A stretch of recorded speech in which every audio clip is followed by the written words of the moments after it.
Welcome to season 4 of the 15-ish minute coffee chat, a conversation every business owner needs to hear.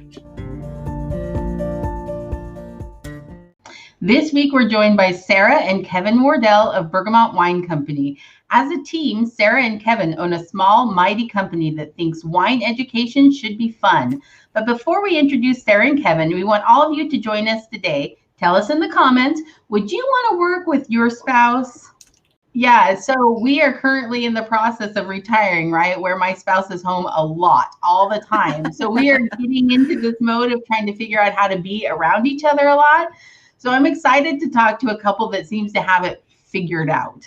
Like they spend their days doing things together, which is pretty awesome.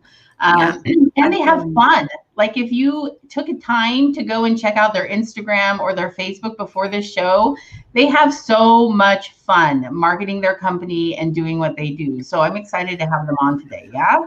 Yeah, no, I am too. They really are fun. And I love that. And I think, that's the whole part of that leads into the brand of like, yeah, you want to invest in them because they're so great. So I mean, exactly. Their stories, but I'll leave that for when they come in. But all right, let's bring in their bio here. And Anna, why don't I'm gonna let you do their bio. You're speaking better today than I am.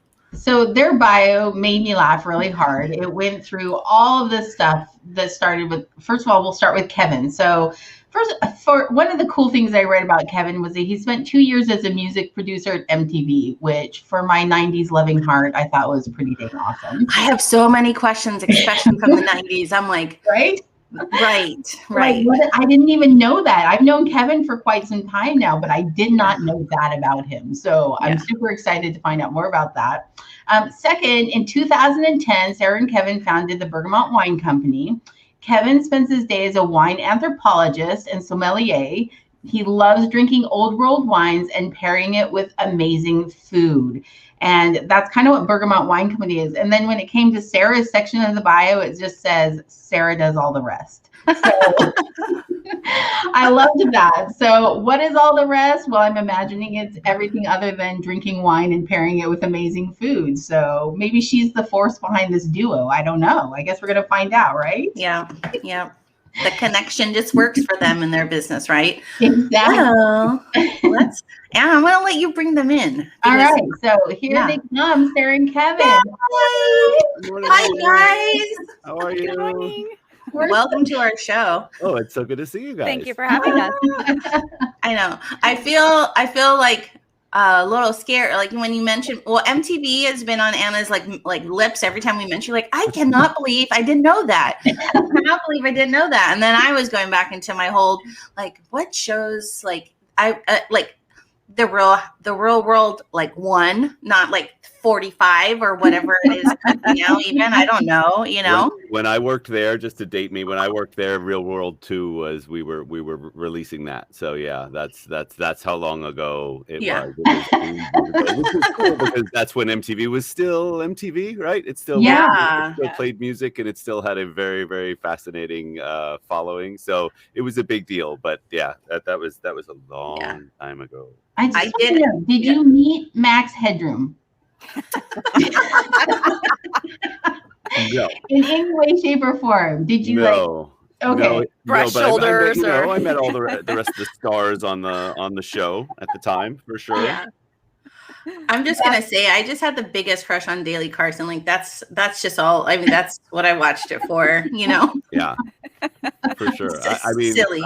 I my claim to fame. What I was, in my young 20s, and I remember at a company function, I danced with Idalis one night. If you remember her, she was one of the people. Yeah. You just had a whole bunch of people, right? I love it. Right. So while he was at MTV, Sarah, where were you? Were these your Switzerland years?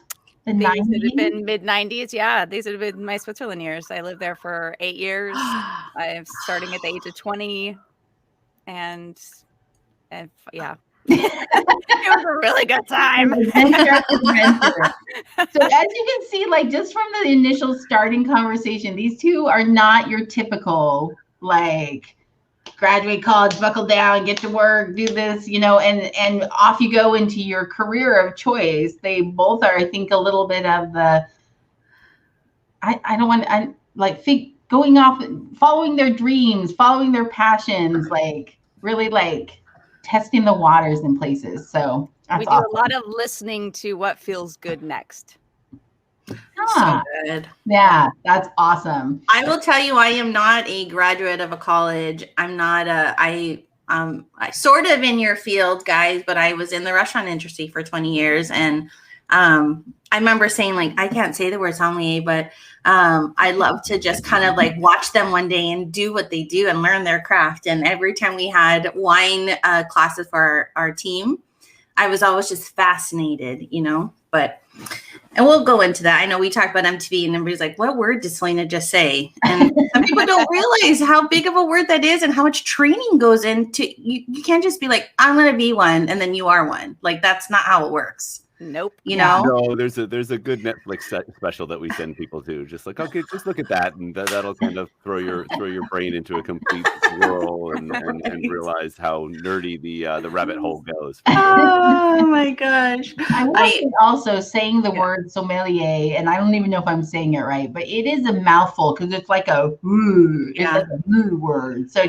tell us, say it right for us, Kevin. We did say som. We don't try to pronounce it. Oh, it's not. Oh, that's the cool way to say it. Okay, som. Okay, great. Just shorten it then. Now we're in the know, Selena. We're in the know now. We are. I'm going to just share one restaurant wine horror story that Kevin and Sarah might be like, oh. So, like, you bring on new staff, and when you do a hiring process, right? And when you hire a server, I worked for a Italian restaurant. You need to know how to open a bottle of wine, and that's always in the question in our interview. Oh, yeah. So this guy, great server, but he apparently never had opened a bottle of wine in his whole entire life. I walked past him, and he has one of our most expensive bottles of Malbec in between his legs with the wine cork. And the guest is like just staring down at him because his legs are down below. So everybody's just like watching him. And I done this like smiling while you walk, and then I stopped and I walked back and I was like, let me get that for you. Let me pull that out from your legs.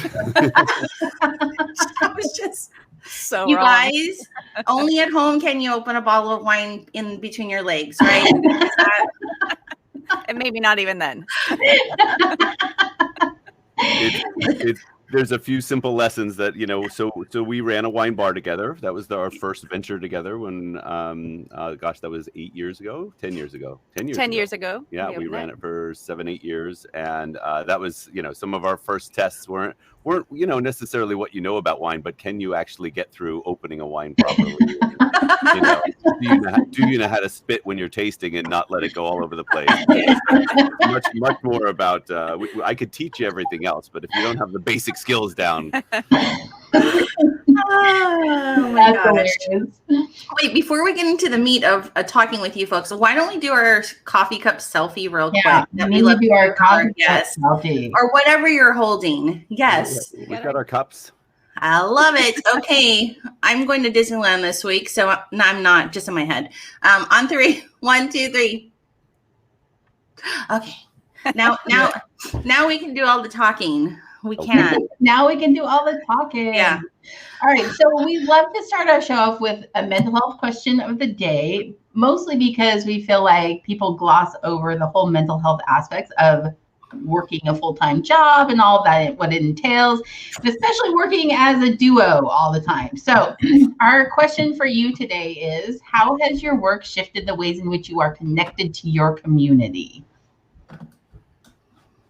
Let you take that one. That's an interesting one. It's interesting because our timing was our shift kind of happened the year before this. We moved everything onto an online business anyway. So as far as being involved in the wine community in the way that we are, we used to be very, we had bricks and mortar. So we were very face forward. We were involved with people on a very, very daily basis. And then, a year prior to COVID, we had already kind of completely made that switch. So we were very fortunate in the fact that we were almost set up for success with our business, with the Bergamot business being all virtual already. Now, not to say that things haven't changed, like, for both of us as far as meeting with people and as far as getting things done, but we were already, just learning how to truly work from home on a regular basis already. So we were ahead of the curve somehow. So the shift in the pandemic didn't knock your business flat on its butt necessarily. You were able to kind of move forward because you're already progressing in that direction, is what you're saying. We were ready for it. Yeah.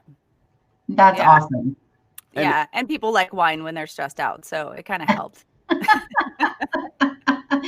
So in that way, then when you were, because I know you guys, right? So I know how connected to your community you are, in the sense that you really have built your business, that your brick and mortar business was in the downtown of your little town. And it was a place where people went and enjoyed and had fun, and you were constantly talking. So now that you're shifted to almost all virtual, how has that changed your interaction? That's definitely been a funny one, because we do live in the heart of wine country. We're right in the middle of a lot of vineyards and a place where it's kind of, there's some funny challenges with selling wine to the local folks, is that everybody around here is pretty spoiled with wine. They all have wine. They all have neighbors who make wine. They all have people who give wine for, give them wine for free. And what we specialized was very different wine, because it was old world. But the minute we closed our brick and mortar, there's a lot of people who don't recognize that we've closed our brick and mortar still. They still text me and ask me to bring wines. Like, we do like home deliveries now, which we try and encourage people to just go to the website. It's really easy. They're like, well, I just want you to. So there's still this sort of very large local community that considers me their private som, and we still do it for them. But it's funny, they still want to come visit us. They still want to come pick things up. They still want to actually. They're not okay with just all of a sudden Bergamot being virtual. Like, they're ready to come to our back porch and pick up wines at the most inconvenient times. But it's what they're used to, and they won't let go of that. So that's been a funny shift. So your community's not letting go of your change. They're like, no, not going to happen. No, they're not accepting that at all, for sure. I mean, we have creative workarounds, which is fine, but it's definitely like, it's less of like, the crowd of people in the bar, and it's more like, all right, let's do a time slot on Thursday, and you can come pick it up on the back porch. That's great. You can come pick it up on the back porch. I love it. Well, and creative workarounds, that's the best way to say that is last year we had a sale out of the back of the VW bus in the middle of like a torrential rainstorm. We set up a couple of speakers, but it was like a holiday sale and everybody needed their wines. We're like, okay, well, we're just going to do it this way. So it may not be the most legal way to have done it, but yes, it was. It was so legal. It was just with Sarah back there. It was legal. It was pre-bought. We were just there to deliver it. That's a testament, though, to the community that you've been able to create. Is that you could actually take your van in the middle of a thunderstorm or torrential rainpour, and people are like, "I'm going. I need to get my stuff." My wine peeps are out there. They were there. Doing it, That felt good. That was a nice. It's nice to know that these guys are just like still ravenous about it, but they will not use the internet to get our wine. So. They're learning slowly. Yeah. That's hysterical. There is another client of mine that I have, and they were like, I don't know. They just call. Like they call to place their order. It's a restaurant client in Hauoli. They can easily go online, and they don't have to wait. They don't have to call me back 5 times. They don't, you know what I mean? Like, they could just go boop, boop, boop, boop. And, so it's a process. It's a process. You can't teach some dogs new tricks. No, you can't. Well, it sounds like you guys spoiled them from the start. So kind of your fault. I'm just going to throw that out there. Right. Guilty as well.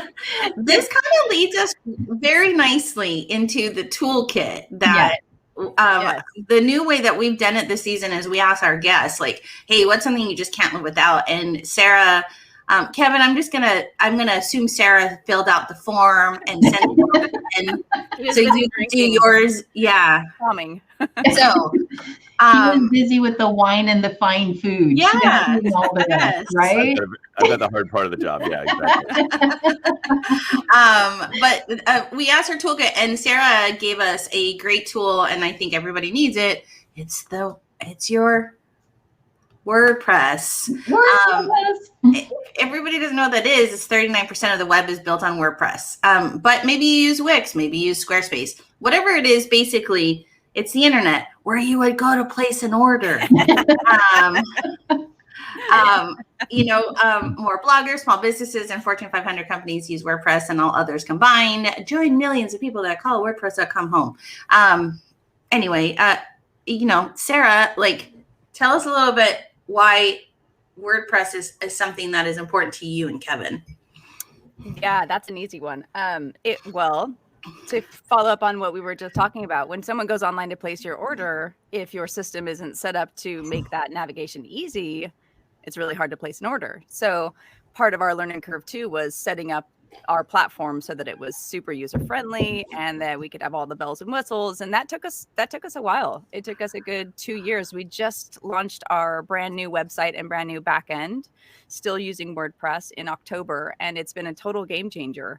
The reason I love WordPress is because it's open source, and I might get a little nerdy here, but when you choose Wix versus Squarespace, there's different ways that it connects to other programs, and WordPress is open, meaning that anybody can code anything for it. So you have kind of unlimited things to add on to it, which is really groovy. Yes. So, if I want a new kind of calendar, I'm sure someone's built it, or I can pay someone to build it myself and plug it in. So I find WordPress to be super valuable because it is all the bells and whistles besides our selling platform.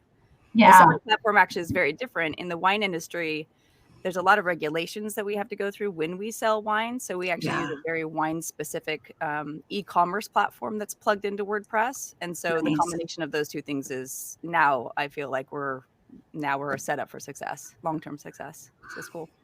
That's awesome. Yeah. So for anyone that doesn't know, WordPress is the platform Selena and I use when we build our website. So we're big fans of this toolkit, clearly.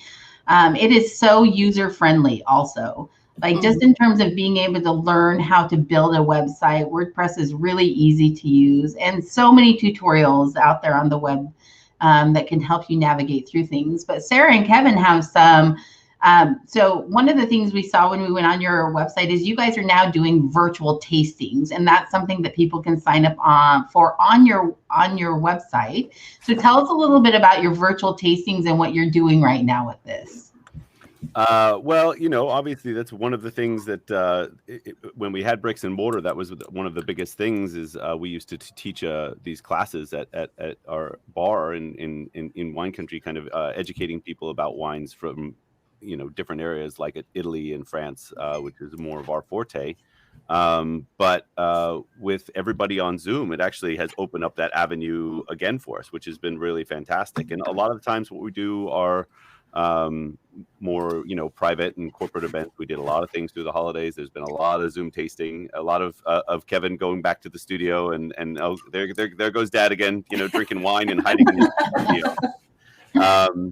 But it's been really, really fun. I mean, I think a lot of people have tried to do it. I know I've had talked to a lot of winemakers that are doing it for their winery, and they just can't stand it. Winemakers in general are pretty, they're not the most social of beasts. They're pretty quirky people in general, and it's driving them crazy. So someone like me who likes to talk, a million miles an hour and over and over and nonstop, it's kind of a perfect platform for us. So when we launched the new website, we had that actual ability to for people to sign up, as opposed to what we were doing before was just through email, which again it seemed very, very we were well behind the times. But with our new website, we have that ability for people to sign up, and now we can run tastings that are just run by us, so not private, not for anybody, that anybody can join. You buy the wines ahead of time, and they show up, and then you tune into the tasting when you're ready. And it's not just local specific. Now your reach can be anywhere. Anywhere that is allowed the laws, right? Or is that anywhere? I mean, with the wine, it should be. I know that our state can get shipments, so I'm excited about that. But my sister in Hawaii gets upset because you can't there's certain laws you can't ship something to Hawaii. So you can ship to Hawaii. It's really expensive to ship to Hawaii. I mean, that shipping, I joke that we're like a shipping company, not a wine company, because shipping is so much of what we do, and wine is so heavily regulated. Yeah. So, and the timing of it is also important. So when Kevin sets a tasting date, we Yeah. have a cutoff date for sales. Otherwise, you're doing expedited shipping to get it there on time because you own the wine. So the timing of everything on a tasting is very different. And the other thing too is that when you do a tasting now, you're opening up at three bottles maybe in one night, and that's not for everybody. Although we say you can save it and drink it for multiple nights, or get your pod together and do it all out in your driveway. Yeah. But normally you're just sharing little sips of wine, and it's very cost effective. And now I feel like it's a very different platform to try to entice people to open up multiple bottles at once. Yeah, for the education. Yeah. I just want to say this too, and I'm just a big advocate for it. Is I always feel like everybody should have a website if they possibly can, if they're going to grow their business, because then you give a central location from all the different platforms. I heard somebody like, I'm fine, I have Facebook. I'm like, but people have to have Facebook to know you. They can't just go into Facebook to find you unless they have an account. And there's some people like, I'm not Facebook. I'm like, but a website, anybody. Yes. Somebody can come from LinkedIn. Somebody can come from TikTok. Oh my gosh, you guys should do TikTok. That's another story because you guys are so fun. But, and I know in a wine world, they're like, oh, snooze, like websites, but like literally like as business people, this is kind of important to, the Wardells is making sure that there's a way that they can stay connected to people that are looking for a fun experience. And I don't know, Anna, why have we not done a virtual wine tasting yet with them? Like we should have been friends and do it. I know, we totally should. I know. We've got one launching this week for Marque Madness. It's our annual tasting in March. So going back to Marque, I know you love it there, Anna. So you heard it here first, everyone. Order your bottles on the Bergamot Wine Company. And how fun, right? The unboxing process, and then having Kevin come on and swishing and spitting and swishing and spitting. I can't wait, right? Yeah. That makes it sound really appealing. Come on. Get on camera. This is the extent of my knowledge of wine. I'm sorry to say that, but swishing and spitting is what I think you do all day long. That and eating fine food now. It's absolutely a part of it, and again, you have to practice to be a really good spitter. It's kind of like the Wild West. It's the tune from across the room. But yeah, this is going to be a fun one. We're excited about this next tasting. One, because it's a unique one, because as we kind of breezed over what the subject is, the Marche is a region in central Italy and the east coast of Italy. So it's the opposite side of Tuscany. It's an area that I'm absolutely in love with and have been to a number of times. And it has a lot of really unique wine. And what we get to do is we do a play on words. Instead of March Madness, we do Marque Madness, and it's something that we've been doing for years. That you get to fill out brackets and vote for just like the basketball brackets, and you get to vote for which wines you like the best, and then the winner, whoever gets to the winner is basically the composite of the entries, and whoever is the winner gets some wine as a prize. So it is a really fun one. You get to learn about a very unique area of Italy, and it'll be several sessions long. It's not just one tasting, because we're going to cover a bunch of different wines. So it'll be 3 or 4 tastings in a row. That's awesome. So we'll launch that on our site this week, which we're excited about. Yeah. Okay. I want to say this real fast. I've been in a lot of wine tastings because of the industry, man. And I would have been so excited if we had like a Kevin come in to like actually, you know what I mean? Like, because there's sometimes where you're just like, what? You know what I mean? Like, and I've seen your content that you guys put out. I'm like, man, I keep telling you, I'm like, I would have loved, you know what I mean? They would have been like a favorite, like, hey, can you have them come back? Like, you know what I mean? Like, let's see how a stash is going to look like this month, maybe, like. So if you haven't seen Kevin in action, which again, you'll get tastes of it if you go check out like their Instagram site and that kind of thing. But he dumbs it down for us normal folk, that don't understand the ins and outs of the wine world necessarily, but helps us get to that place where we feel like now we can pop our noses a little higher in the air and hold our glasses correctly and whatnot. Anyway, it's a really fun way to, what a great opportunity for the virtual friendship, like grouping kind of thing. So highly recommend people take advantage of it. I have to pop in just a couple of comments because they're cracking me up. So Kevin, you have some fans with the mustaching that's happening on. So it's just nonstop right now in the comment section.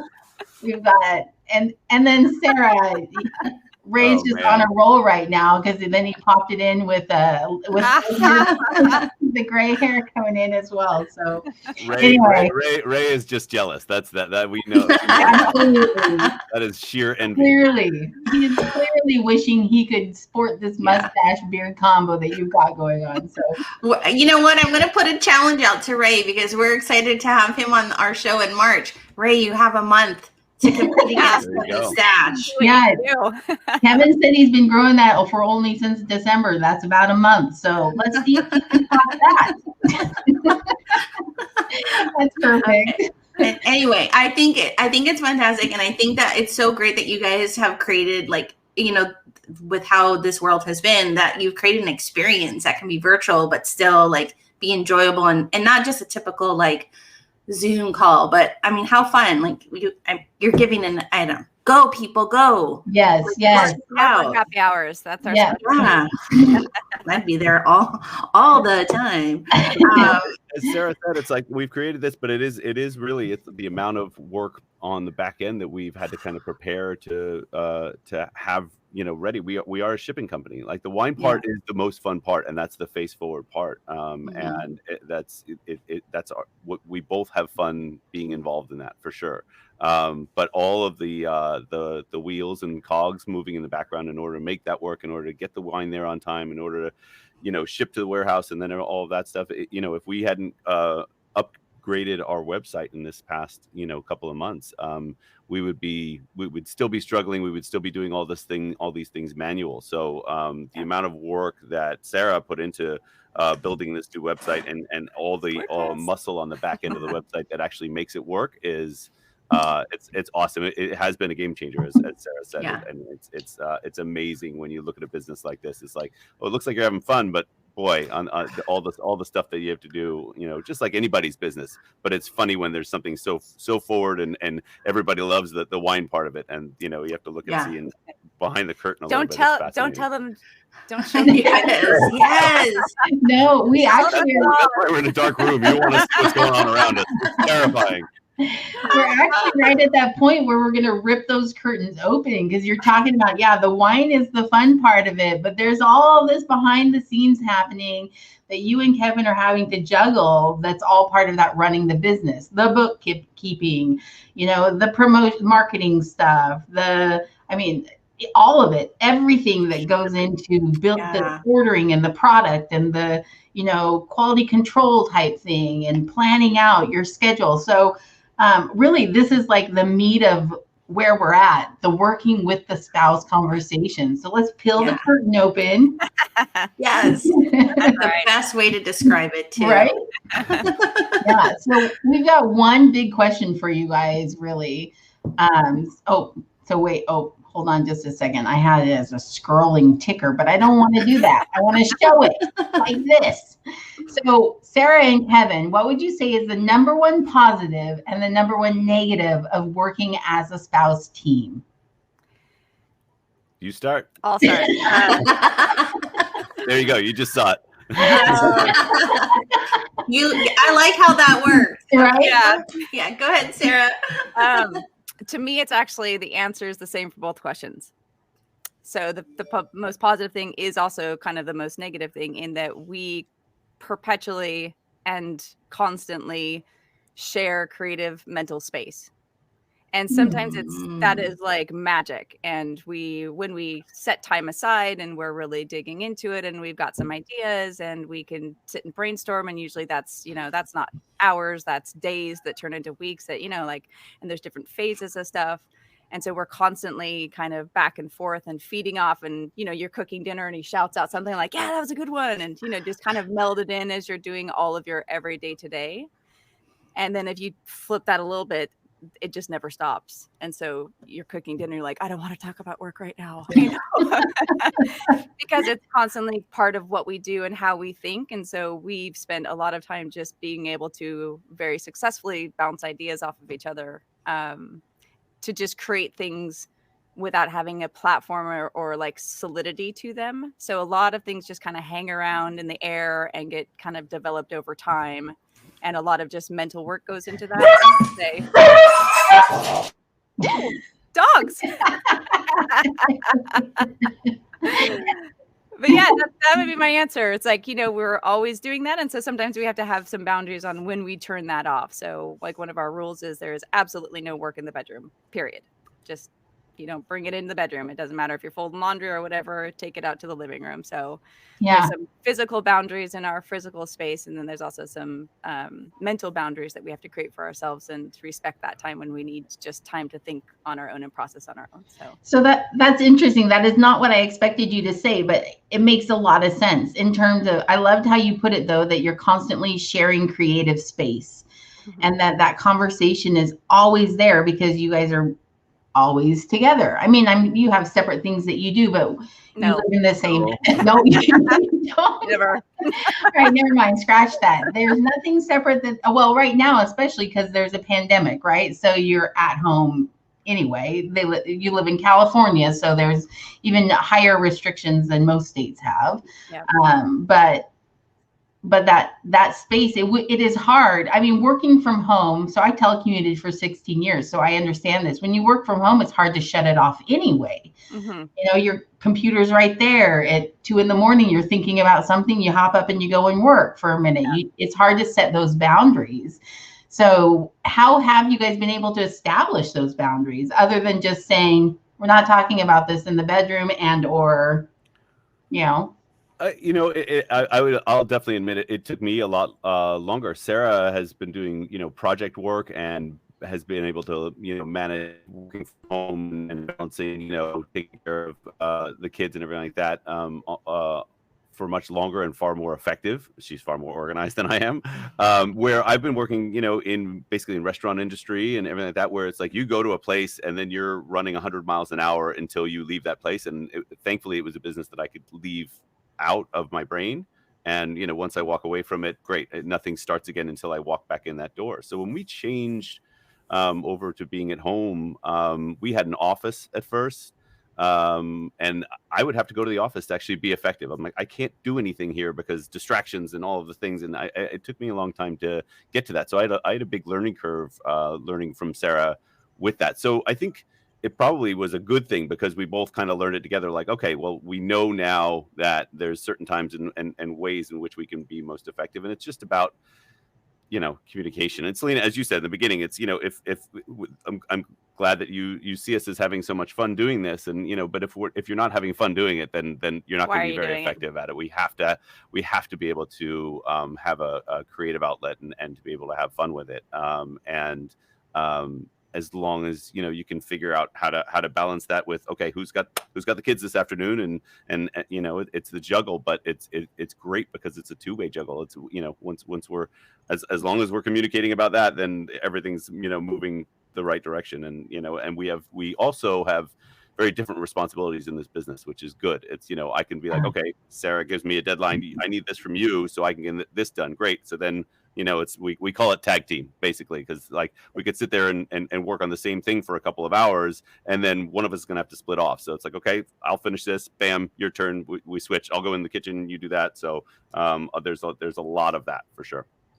It makes it so no schedule is reliable. So you have to be able to do everything on the fly, because at any one moment it's your turn to work, and then the other one has to do all the house, kid duties, all that kind of stuff. So we're very much on the fly, but we do have some structure when it comes to like, okay, it's your turn for bedtime or whatever. And, so we do have some of that, but for the most part, it's like, we cannot plan ahead. If it's on the calendar as our rule, then it's true.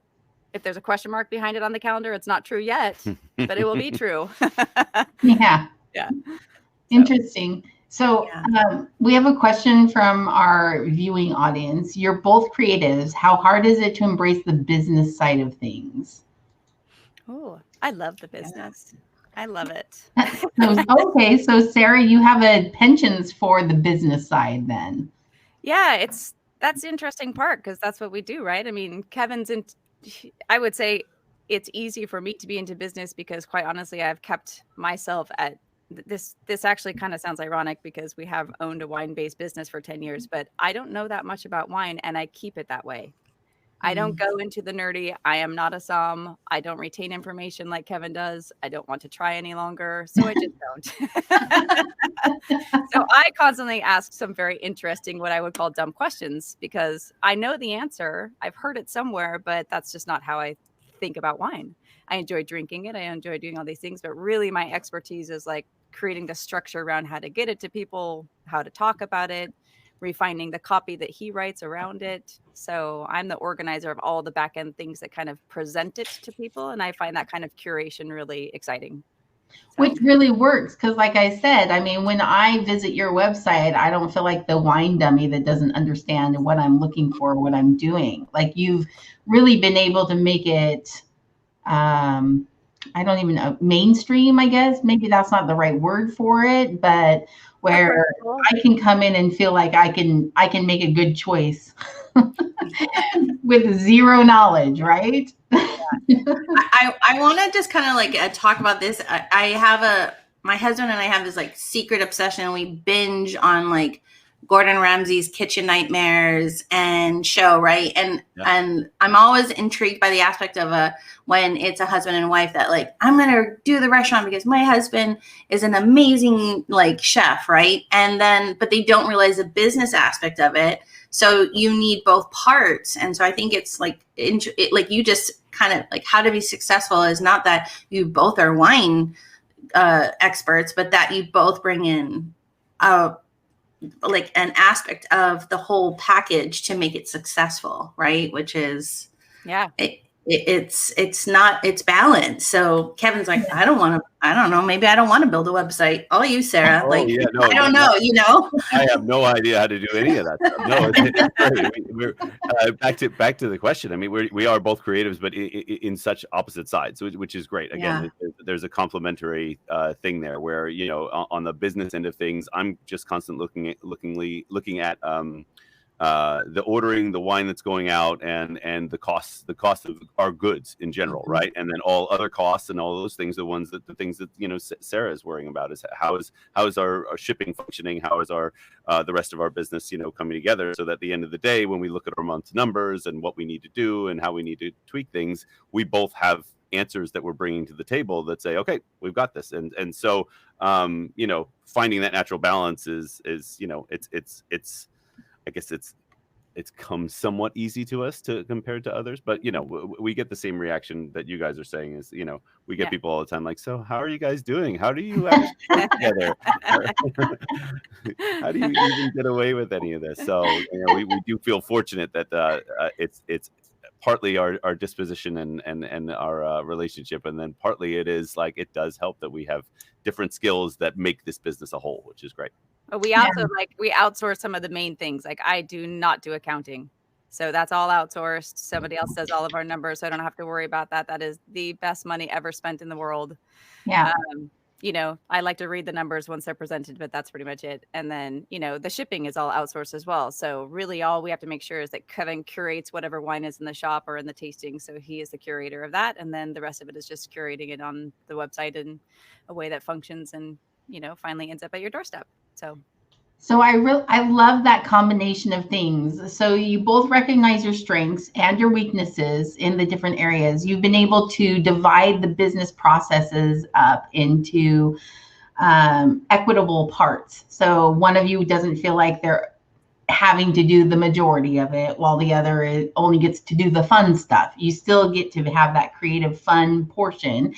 And then the last piece of that is recognizing what neither of you are maybe good at or want to do or excel at, and outsourcing that and finding somebody else to come in, because I can imagine if accounting was on your plate and you did have to do it, between the two of you, that could be the cause of many a conversation, unhappy conversation. We would be doing what we're doing. There's just not enough hours in the day. We wear all the hats, and some of the hats you just have to give away to people who look better in them. That's my quote for the week right there. Okay, this is better in those hats.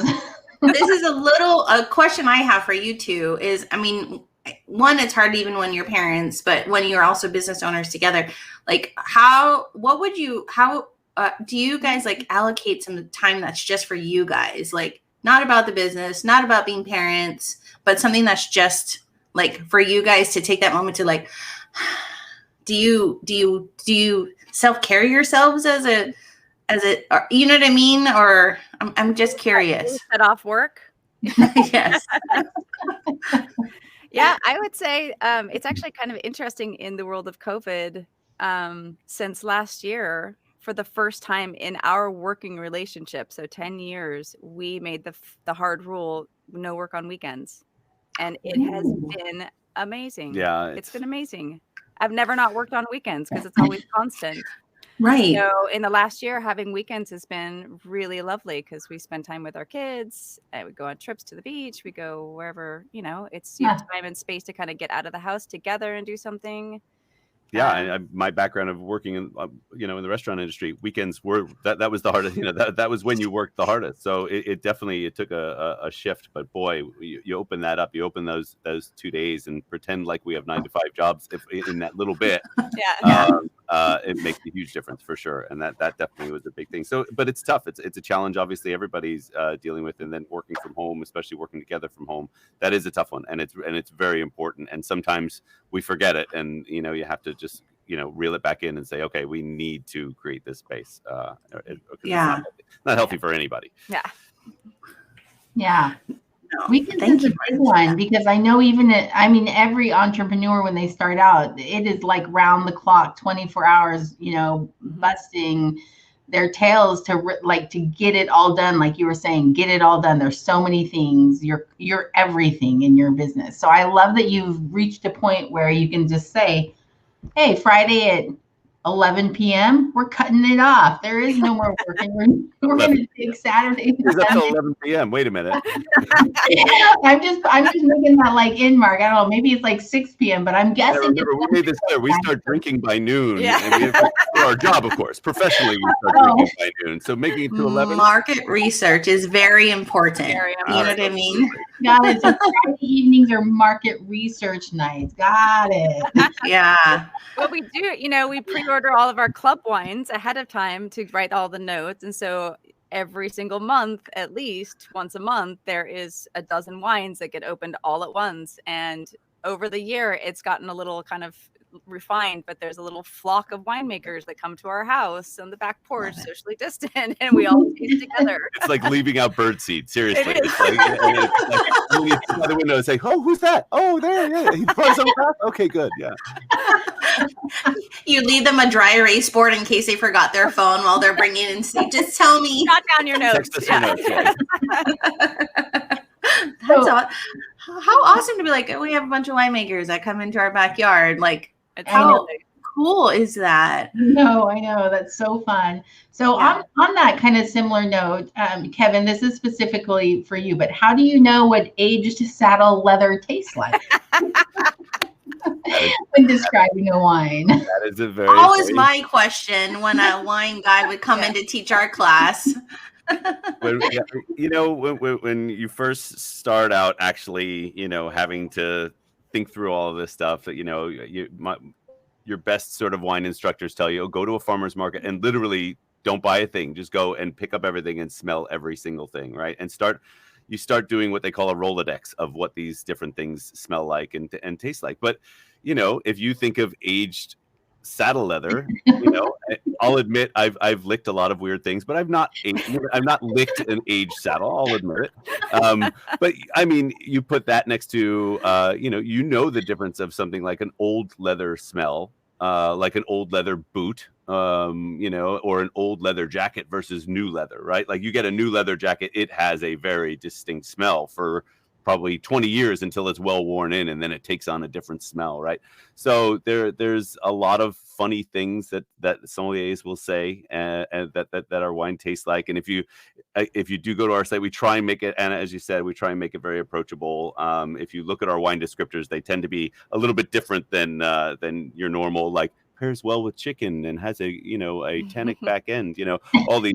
We try and keep it very, very far away from the snooty and much more fun. Like, oh wait, I want to taste that. Like, because this tastes like Carmen Miranda in a waterfall cleaning her sheets. Like that's a good bottle of wine. I want to go taste that. So it is a funny world to be able to describe these things. And old aged saddle leather is that's a good one, because when you taste it or smell it, specifically when you smell it, you know exactly what it is.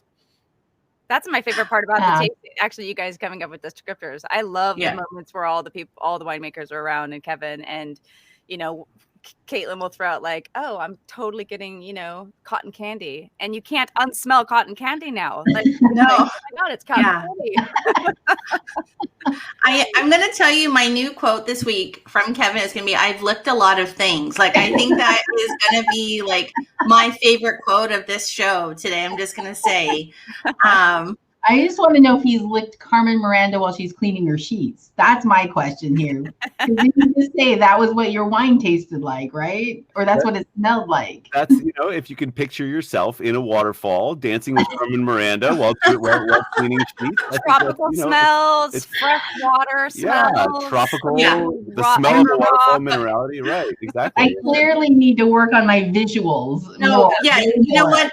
Anna, you gave me a really creepy visual of Kevin, and then all of a sudden Kevin and Sarah turned it around, and now I envision me in Hawaii in a waterfall with her. You know what I mean? Got it. I apologize. Great wine, right? That's okay. I was not going to fall into that sister trap of you licked Carmen Miranda in a waterfall. Sorry, this is not the right show for that. No, really not. This is a Monday morning before noon kind of show. Oh, that's great. Okay, no, I could, I could ask you guys so many questions. But I think it's great. And like I said, I have a bunch of friends that are spouses and running businesses, and I hear some of their pains. And then, so I just think, it's so great to actually get to speak to a couple that run a business together, and they clearly still like each other at a reasonable amount. You know what I mean? That it's not always easy in being around each other, not at work. That's the thing, right? Yeah. I love that. Yeah. No, that's the key to success. You can tell if I definitely know some people who work with their spouse, and they go separate directions once their work day is done. So we've reached kind of the end part of our show. We have one more, we have our tip jar that we want to throw up for all of our viewing audience. So our tip today from Caitlin Eldridge with Eldridge CPA is to make sure you have a business only bank account, PayPal account, Stripe account, all those things. So you do not want to be mixing your business and your personal financial information. And if you outsource accounting, like Selena and Sarah have been talking about, then you will know this for sure. They will insist on it because trying to combine those two and then separate them out at tax season is a disaster. Yeah. Sarah's like, yep. Yeah. Yeah, this is Caitlin. Like you had mentioned, Sarah, like that is definitely hiring Caitlin to be a part of my business and helping me manage my finances. This was the very first thing we did when she came on and said, okay, this is what you need to do, Selena. Let's separate. And I was like, okay. Yeah. We announced that we were like basically grown-ups when we hired our first CPA firm. Yes. Oh, we're grown-ups. We're so grown-ups. Yes. I felt like I needed a sticker, you know what I mean, on a board somewhere that said, hey, good job. Doing it right. You got somebody that's in charge because you don't know how to be of your finances.